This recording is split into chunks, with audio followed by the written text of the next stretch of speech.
Hi, my name's Kelly.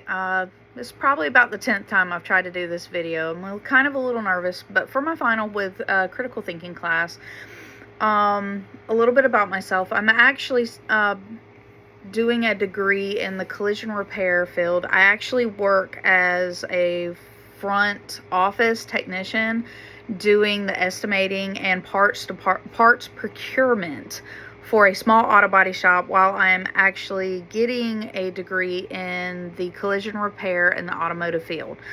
Now, that being said, how would the critical thinking actually apply to working at an auto body shop? Well, some of the key concepts, if you do see me looking off to the side, it's just my pointers.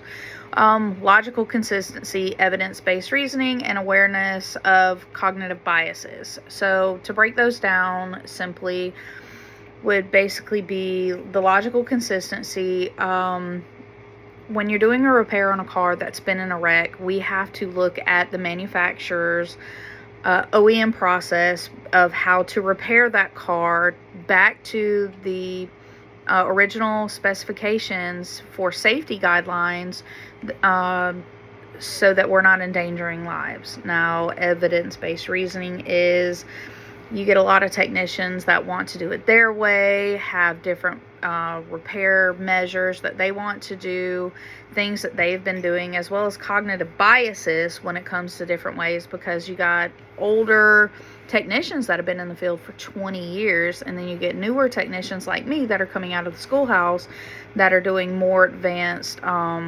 techniques instead of the older techniques. So we have to learn older ways to do it in case those new ways fail.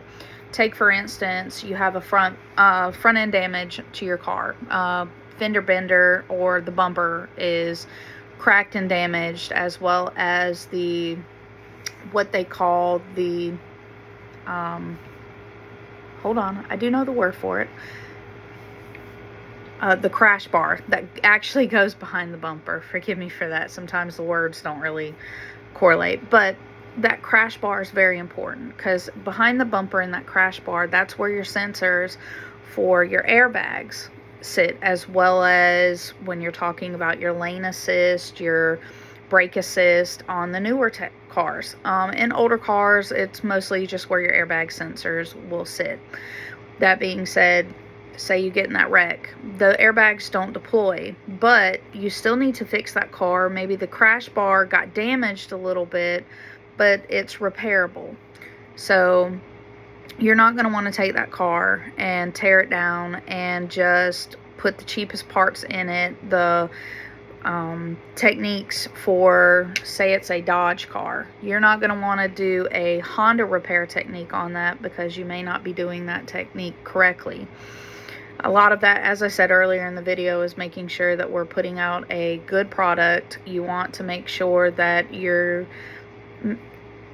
customers are happy with it. They're paying a lot of money to get these vehicles repaired, but not only that, they want to know that when they get the vehicle back, it's going to be maybe not the exact same way it was when you first bought that car right off the showroom floor, but it is safe for themselves as well as their family members that may be getting in this car, as well as maybe they just want to resell it, so that the product that's going back out on the road meets federal, state, as well as the OEM specifications. Because what a lot of people don't realize is, in the automotive industry, especially as a repair technician with collision, that if you don't do the repair correctly and you endanger somebody's life, you can also get sued should something happen to these cars, which is why critical thinking is highly important in that career field. You want to make sure that we're not only meeting the customer's expectations, but we're also meeting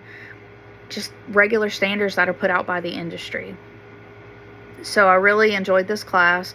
I really enjoyed the concepts, learning them, reapplying them, and just how they kind of correlate with my career field that I'm in.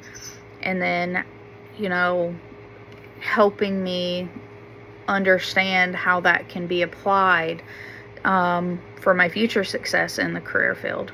So thank you so much. I hope this highlighted with the collision repair industry, and thank you so much.